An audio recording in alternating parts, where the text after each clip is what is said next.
Hey, it's Mark Marin from WTF here to let you know that this podcast is brought to you by Progressive Insurance. And I'm sure the reason you're listening to this podcast right now is because you chose it.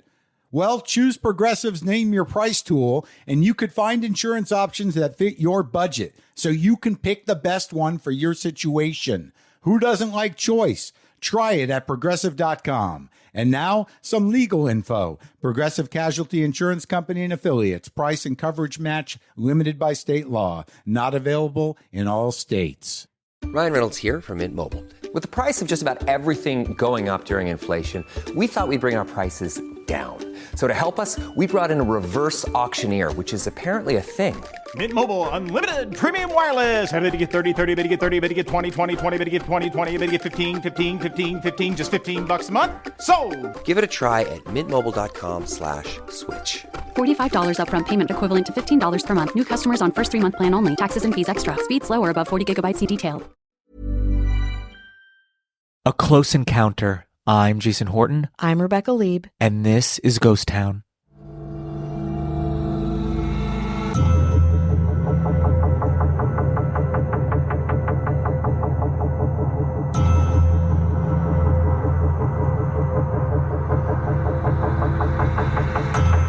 On October 21st, 1978, a 20-year-old pilot vanished under bizarre and unexplained circumstances that entangled his longtime obsession with flight with his longtime obsession with UFOs.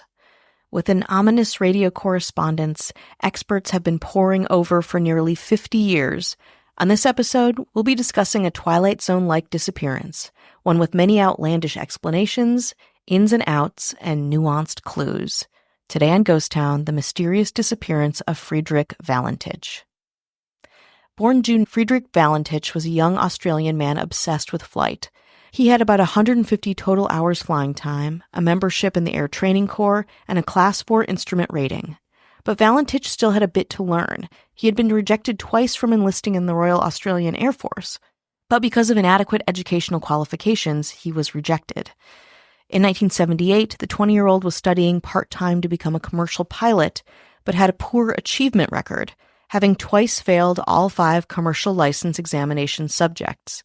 And in the fall of 1978, he failed 3 more commercial license subjects. He had also been involved in multiple flying incidents, including straying into a controlled zone in Sydney and twice deliberately flying into a cloud. Valentich planned on piloting a Cessna 182L on October 21, 1978, bound for King Island. While the motivation for his flight is ultimately unknown, he had 2 different stories about why he was heading to the island off Tasmania. He told flight officials that he was going to the island to pick up some friends, and he told everybody else that he was going to pick up crayfish. Both proved to be untrue, but I am getting ahead of myself. In addition, Valentich had also failed to inform King Island Airport of his intention to land his plane there, going against standard procedure. So, on the evening of October 21st, 1978, given all of his background and these conditions, Frederich Valentich set out for King Island in a Cessna 182L, registered under the letters VHDSH. Official reports state that the beginning of Valentich's flight went off without a hitch, and with perfect weather conditions, Valentich departed from Moorabbin at 18:19 hours or 6:19 p.m. local time, and arrived at Cape Otway, a stopover on the way to King Island, about 41 minutes later. His next move was to fly from Cape Otway to King Island, a 28-minute flight. At 7:06 p.m., Valentich got on his radio for a less than 5-minute conversation with the Melbourne Flight Service Unit, or the FSU. The incident report on Valentich's case provides the crucial correspondence between Valentich and FSU. Jason and I are going to read it completely unaltered right here. To help distinguish who's who, Jason will read Valentich's correspondence and I'll be FSU.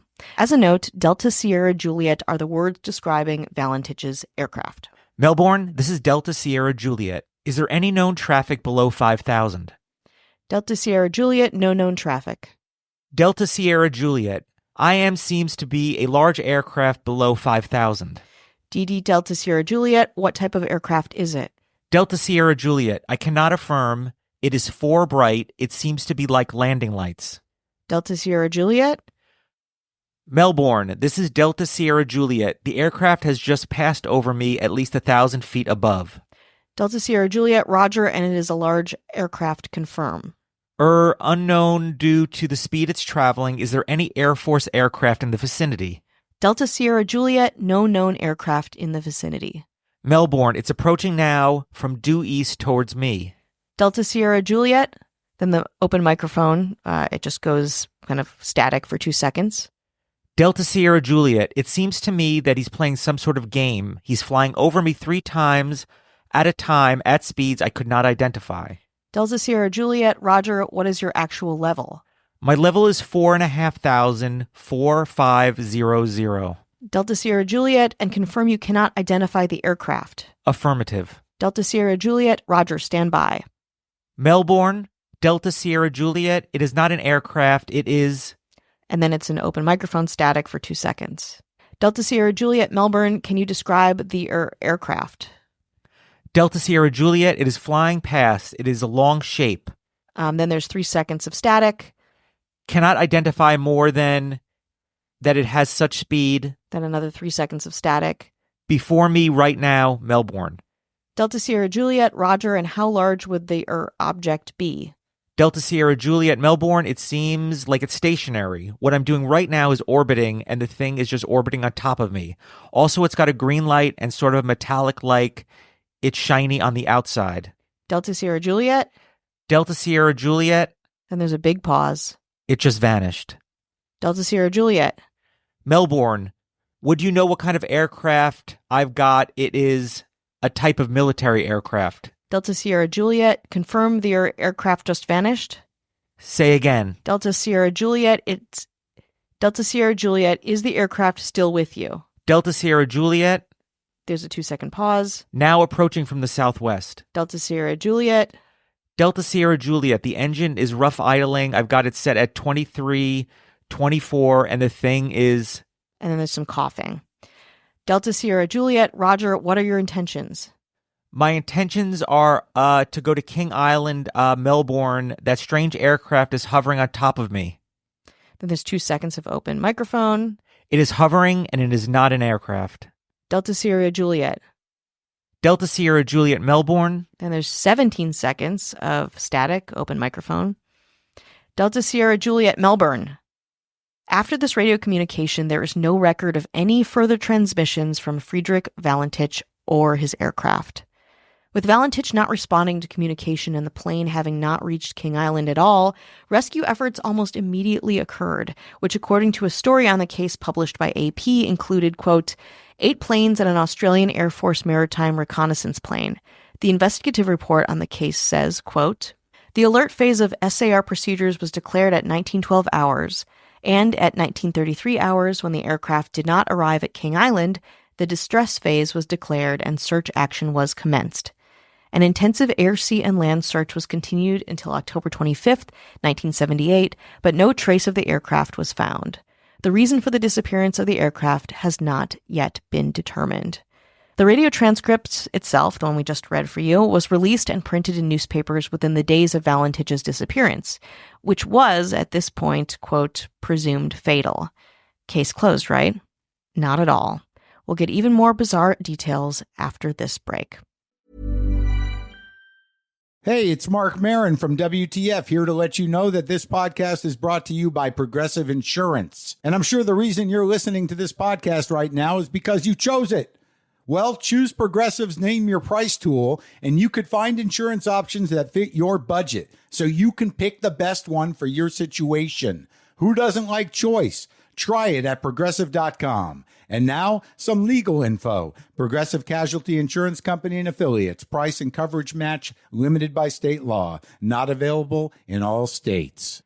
Ryan Reynolds here from Mint Mobile. With the price of just about everything going up during inflation, we thought we'd bring our prices down. So to help us, we brought in a reverse auctioneer, which is apparently a thing. Mint Mobile Unlimited Premium Wireless. How to get 30, 30, bit to get 30, bit to get 20, 20, 20, bit to get 20, 20, bit to get 15, 15, 15, 15, just $15 a month? Sold! Give it a try at mintmobile.com/switch. $45 upfront payment equivalent to $15 per month. New customers on first 3-month plan only. Taxes and fees extra. Speed slower above 40 gigabytes. See detail. Hi, hello.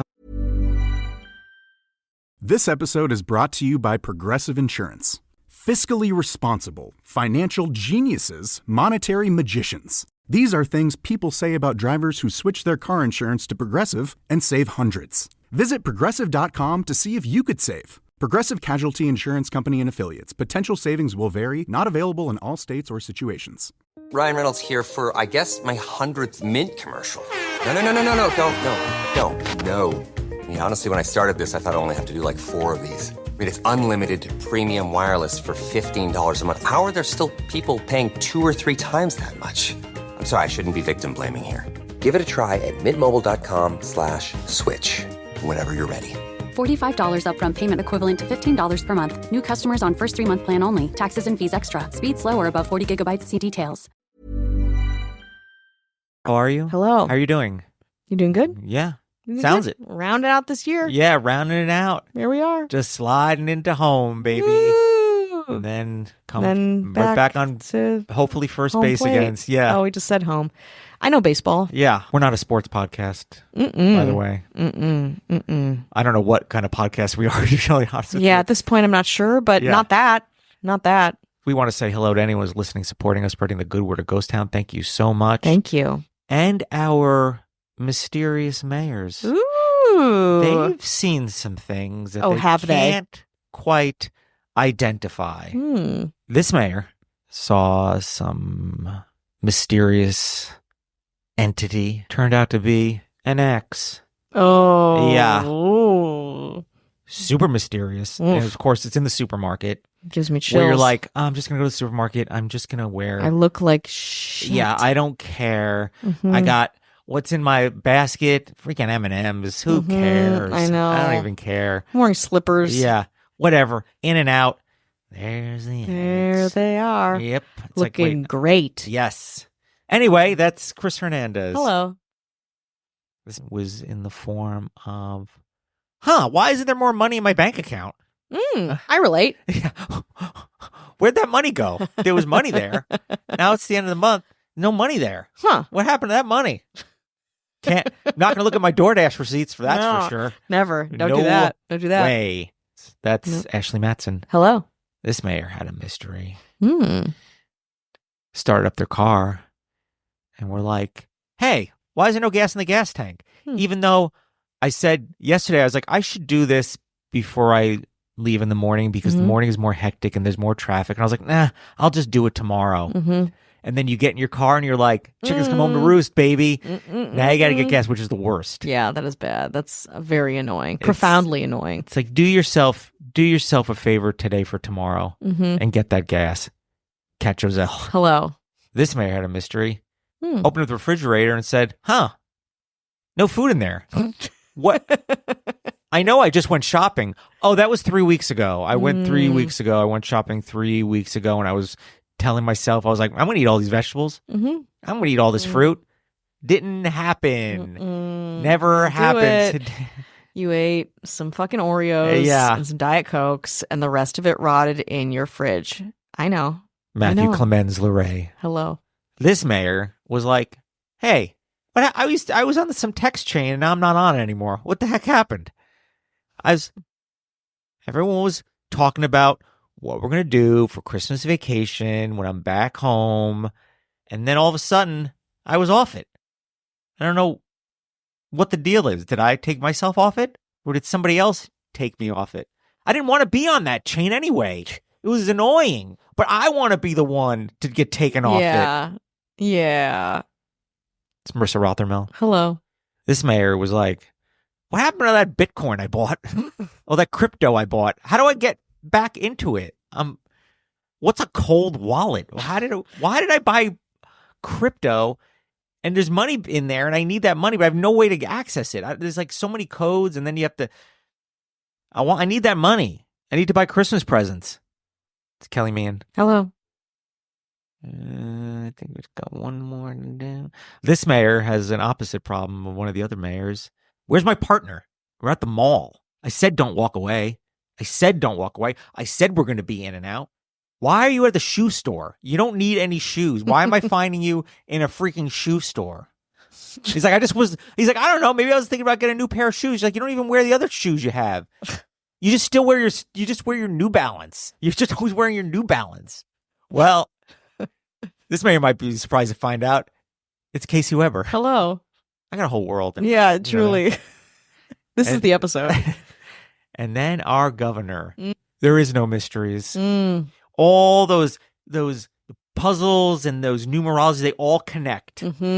All will be made known when the time is right. It's just inside the private jet, there's just screens, right? There's just like math and streaming codes. It's like, he's like, I know the access to that crypto wallet. Yeah. Oh, I definitely know the access to that crypto wallet. Exactly. It just got it all up there and just laughing as the rats just crawl to the end of another year, not knowing. But the thing is that our governor knows they don't want to know the answer. Yeah. You need our governor up there controlling things. Absolutely. Be thankful. That would be our one and only governor, Avian Noble. If you want no ads, no chit chat, bonus episodes, just the good stuff, 7 days free, head on over to patreon.com/ghosttownpod. I got a review. And do you want me to turn into a full-blown hater right now? Yes. Yes or no? Yes. Okay. You heard it, everybody. I gave her an option. I said, hey, why don't you take the high road? Rebecca's like, nah, how about the low road? The petty, cheap, low road. So I'm going to start with the good one. Great. I'm going to end it with the bad one because I just love to simmer. I just love to take precious years off my life. Yep. One of my fave podcasts, 5 stars. Yay. The best stories. Just fast forward to the gabbing in the middle. Honest. This is like our Love therapist. that. It's No. our therapist saying, hey, listen, do your thing. Listen, this episode that you're hearing us on right now, how long is this middle part? I don't know. I've been here for years. I edited it. I'm like, yikes. So we are self-aware. We are not clueless. Yes. Can we have our fun, though, in the middle? I know everyone hates it. This podcast has the most interesting stories and told so well. It's CCLBTC, US&A. Now, here's where we have some fun. Here's where I go absolutely freaking haywire. Let's hear it. Not that great. 2 stars. Not that great. Wait, is there hype that we are great? Yeah. Love it already. And I've spent time looking at this, and I believe I have an answer to this question. The ads are haphazardly placed sort of near where the hosts say they will be. Think like in the middle of a word or phrase. They ask for honest reviews and then are nasty. Nasty. People leave a bad one. If you want a good review, just do better. The content is interesting and the hosts are entertaining, but it's like they stop caring about the end product. And I will tell you something. As someone who edits all these. Yes, Jason does all of this. And I have pretty bad OCD in general, like a lot of people. And this podcasting has not made it any better. It hasn't made it any... It's exacerbated, the word. I think I'm saying that correctly.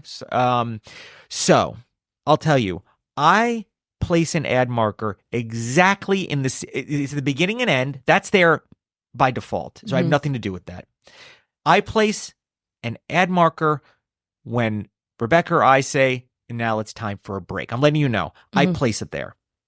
I don't change anything. It's no different. It's scientifically done. There's no haphazardly placing it.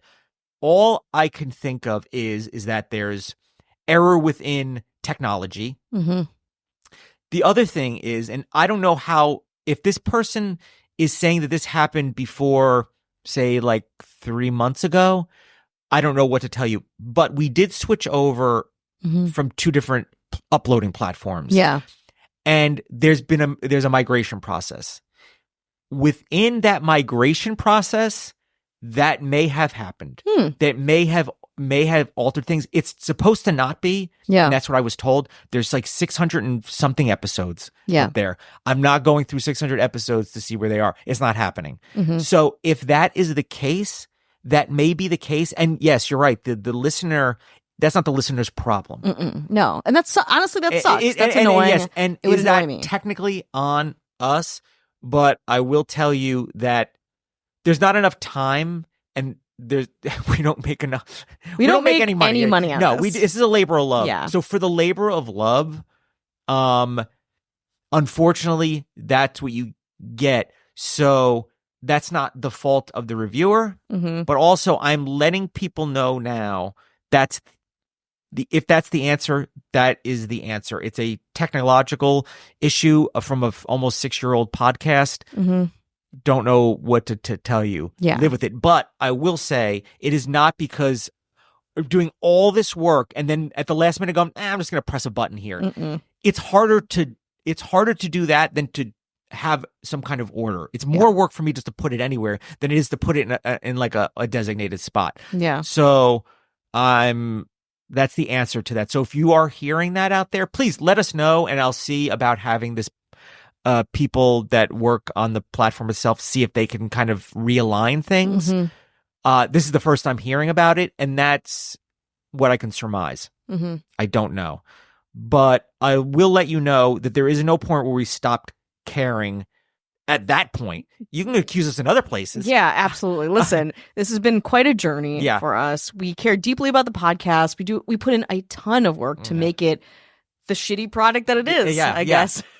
Well, that's strictly witchly in the US and I guess cast a spell on me. I love it. Listen, honest, I appreciate it. That's something that is out of our control. Just don't accuse us of things and I don't know. Do we get nasty? I think more smug. Yeah. Because we'll always own up. And a lot of times people they're right. Yeah. They're not. The criticisms are correct. I mean, some is what can you do about it? But I won't stand by idly when it's something that we have not intentionally done. Not our purpose. It's the machine that we all live in. Yes. Specifically us as podcasters. Well, should we get back to... Take me to outer space. Melbourne? Okay. Let's go. On October 23rd, 2 days after Valentich's disappearance, Melbourne newspaper The Age printed another detail about the case that they thought would prove helpful. The outlet says that a metallic sound was heard by flight service personnel when Valentich mentioned that the engine was, quote, rough idling. Quote, Department of Transport officials working at flight service said that there was a, quote, sort of metallic sound over the radio before communication was lost.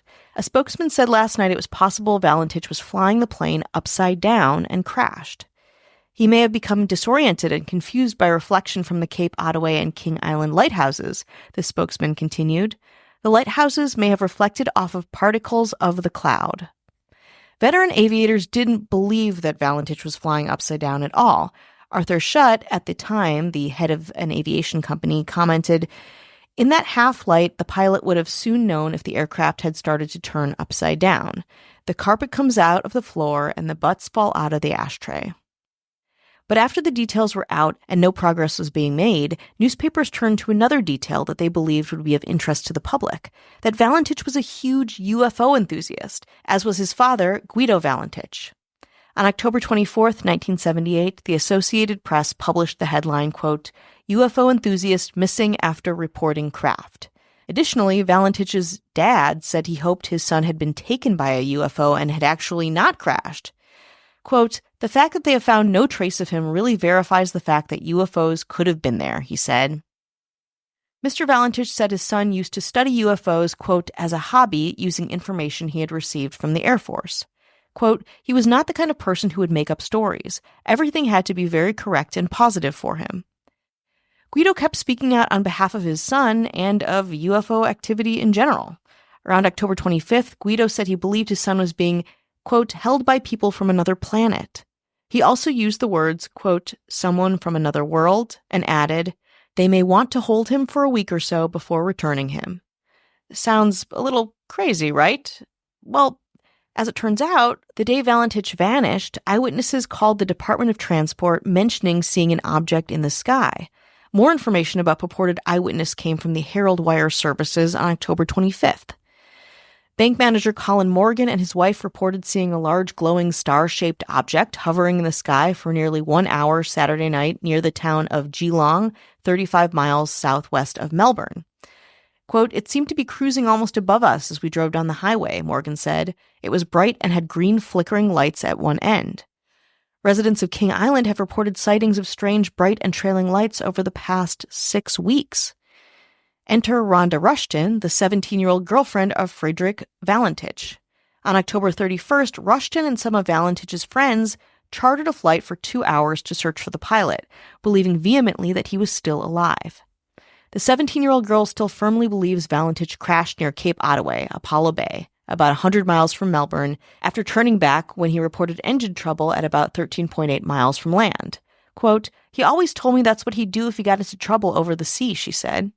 A group of Valentich's friends, armed with transceivers, were also in the heavy timbered mountains and bush tracks searching for a trace of plane. They said, quote, "We want to search the area because the official search was concentrated on the sea and not on the land. There are quite a few of us who have known him for years, and we still think he is alive." The story also printed that Rushton said Valentich once told her that, quote, "If a UFO did come to Earth, he'd go back with it, but not without her." And then another detail emerged, this time from the Canadian newspaper Nanaimo Daily Free Press. They reported that 20 minutes before Valentich's first radio call, a vacationing plumber named Roy Manifold was photographing the sunset over Bass Strait.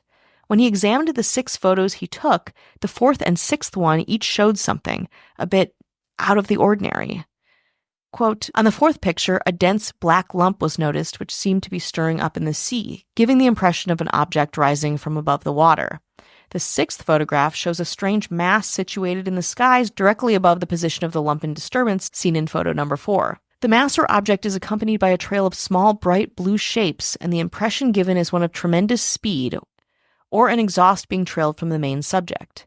To me, these photos look a lot like what you'd imagine UFO photos to look like. Black and white, blurry, you can see lots of shapes and blobs, but you can't really tell what they are.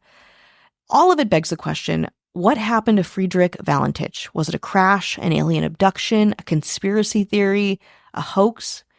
Some Western Australia Department of Transport officials still believed he got disoriented while flying upside down and crashed. Another theory is that Valentich staged his own disappearance, even taking into account a trip of between 30 and 45 minutes to Cape Otway. The single-engine Cessna 182 still had enough fuel to fly 500 more miles, and Valentich could have gotten out of there and landed somewhere else.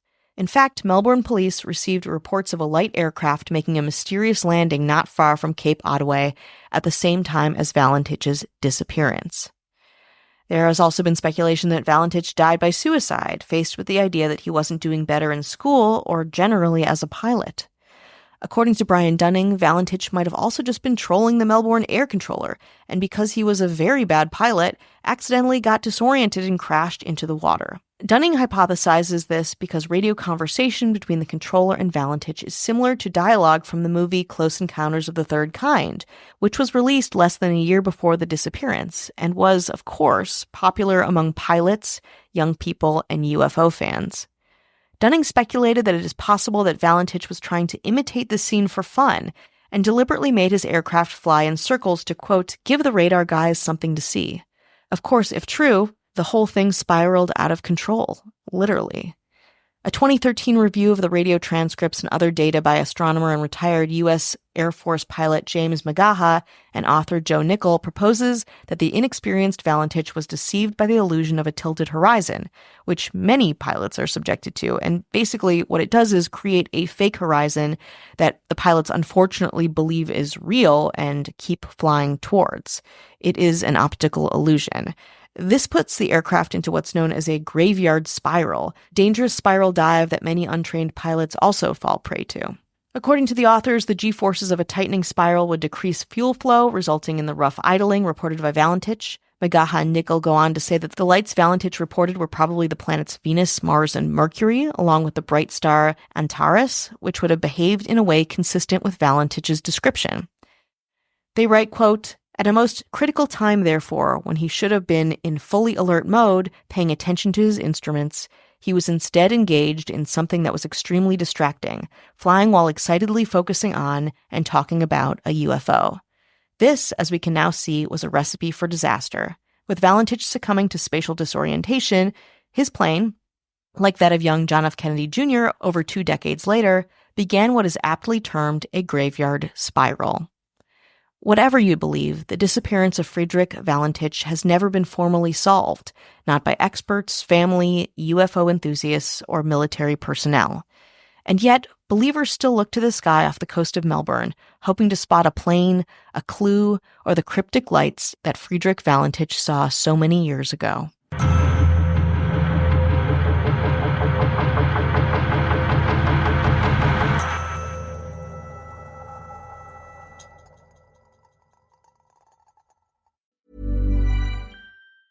Hey, it's Mark Marin from WTF here to let you know that this podcast is brought to you by Progressive Insurance. And I'm sure the reason you're listening to this podcast right now is because you chose it.